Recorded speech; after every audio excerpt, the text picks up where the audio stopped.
Joining us now, Gina Loudon. She's political analyst, member of the President's Media Advisory Board, and WOR radio personality, Mark Simone. Good to have you both here. Good to be with you. Let me start, Gina, first of all, instantly today, Nancy Pelosi, the minority leader, Democratic minority leader in the House, talking about gun control without knowing the name of the suspect, having any identification, motivation, the context, the purpose. I mean, it's just extraordinary, the reflexive response of the left in this country whenever there is a shooting.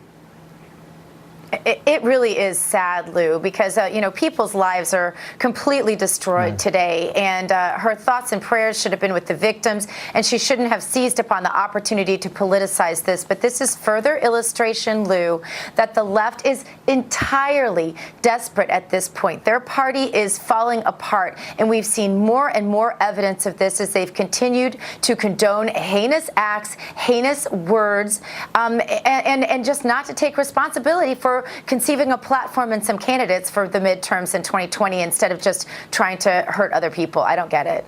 Mark Simone. Yeah, they think so little of their base. They just yell out these catchphrases: gun control, climate change, net neutrality. We don't even know what that one is. But gun control is, it has nothing to do with this. This is mental patient control. We don't know exactly what the problem is here, but in many cases, it's somebody mentally disturbed. They're put on those psychotropic drugs that make them go crazy. There's a million factors here. Guns, that's just one of them. And we're waiting. It's going to be, at the same time, I'm very disturbed by law enforcement's inability or unwillingness to share as much as possible, as quickly as possible, with the American public. The public's right to know has always been preeminent in this country. And now law enforcement agents, I don't know whether it's because the FBI is playing such a large role in local law enforcement response, but this business of just not sharing what's going on with the American people, this should have been immediate to me.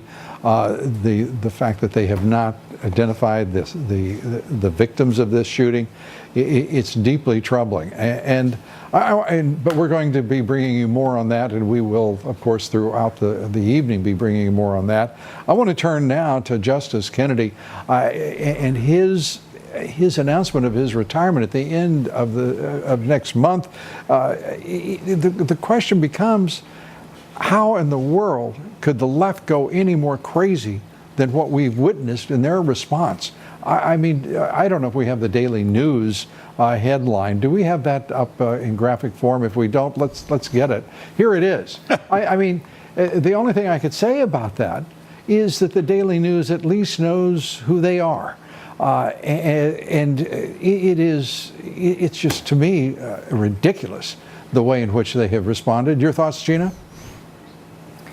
It's Trump derangement syndrome to the extreme, Lou. I really never thought we'd get to a place in our history where, before the president has even mentioned who he might want in that slot on the Supreme Court, they're already vowing to go as low down and dirty as they possibly can, and that's because they've lost every fight. The Russia collusion thing is completely off the table and been disproven. They're losing seats all over the place. They have no candidates, no platform, and they're completely desperate. But what they need to do is circle back and try something different than the constant attack, the constant Trump derangement, and the constant nastiness that we've learned to expect from the left at this point. Mark, you get the last word. The desperation didn't even start yet. First step is meetings with the senators. They'll never schedule the meetings. They'll never hold them. They say, well, you got to wait till after the election, let the people have a say. No one thinks the Democrats will take the Senate, so it's not a factor. Yeah, or much of anything else. Mark Simone, Gina Loudon, thank you both. Appreciate it. Thanks.